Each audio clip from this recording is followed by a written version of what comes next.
há toda uma discussão entre algumas denominações, até a nossa própria denominação trava um embate conciliar, embate no bom sentido, a esse respeito, mas não tem nenhuma definição ainda.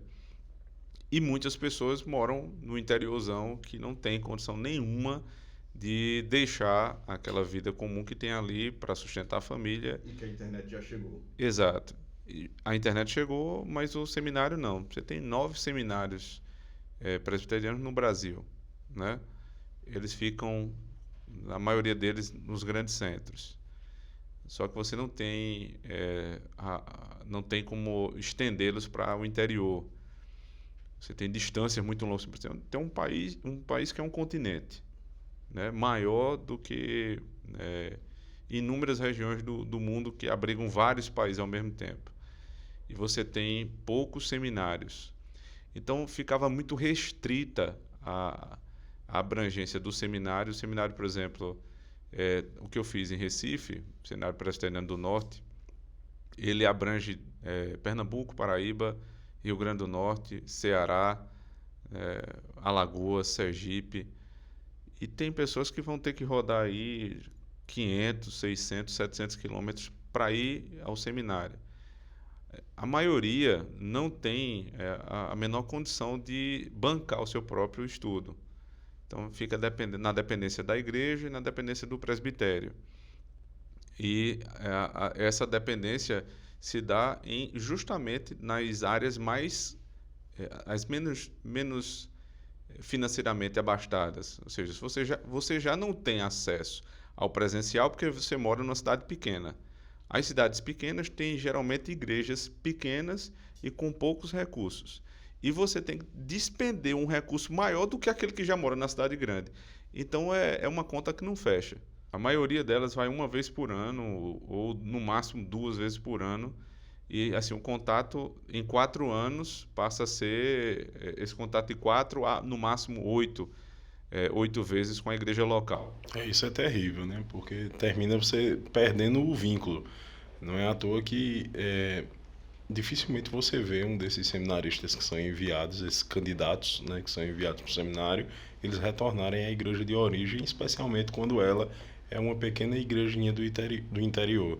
Perfeito. Então, essa igreja que eu estava mencionando lá do interiorzão fez um esforço assim fenomenal, um esforço absurdo para mandar o seminarista, pediu ajuda a igrejas do presbitério, todo mundo se juntou e bancou 4 anos de estudo num seminário presbiteriano presencial que não é barato, né? E eu não estou questionando o valor. Realmente é caro porque para você manter um seminário presencial é muito caro.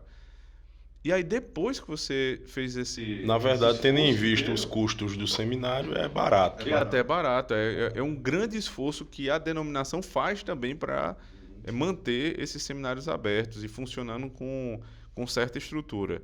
Mas essa igrejinha que eu estava me referindo, lá no interior, no sertão da Paraíba, ela despendeu 4 anos dos seus recursos, né, muita gente ofertando, para a formação de um pastor.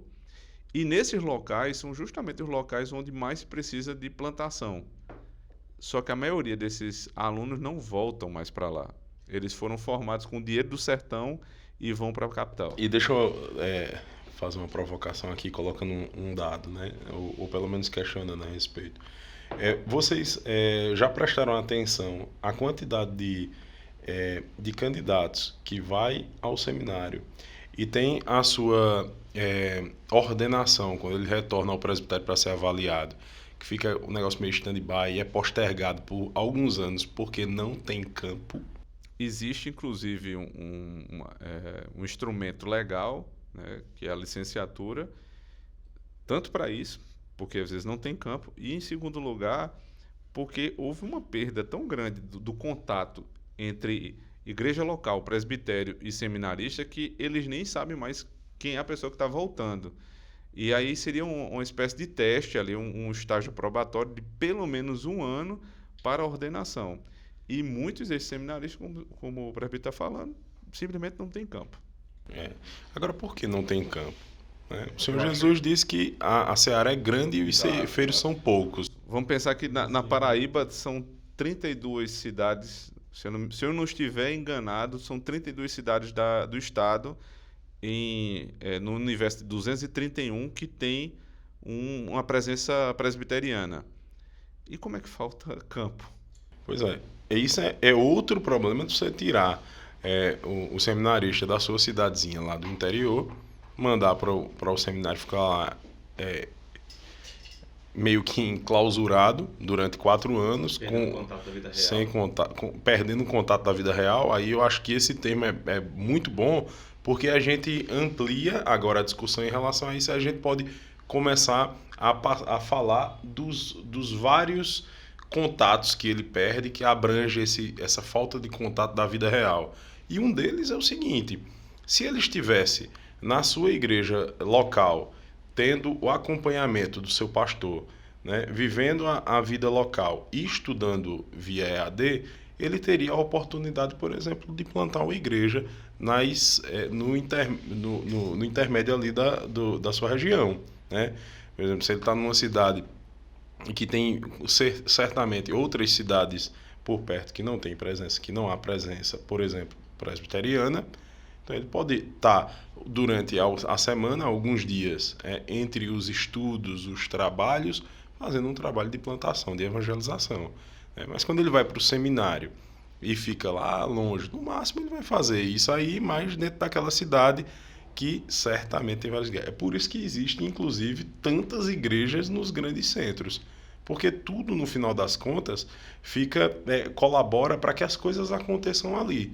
Né? É por isso que tem muitas empresas, é por isso que tem muitas... Porque vocês faziam tudo, toda a questão empresarial, ela industrial e de escritórios, tudo ficava muito restrito aos grandes centros, porque os recursos eram muito escassos. Por exemplo, você tinha ali, né, André estava falando um tempo desse, de como as empresas de TI têm buscado o interior, certo? E especialmente o Nordeste, ou regiões onde os salários bases são mais baixos. Porque você pensa aí, você paga, sei lá, 10 mil reais para uma pessoa que mora em São Paulo, 10 mil reais é nada.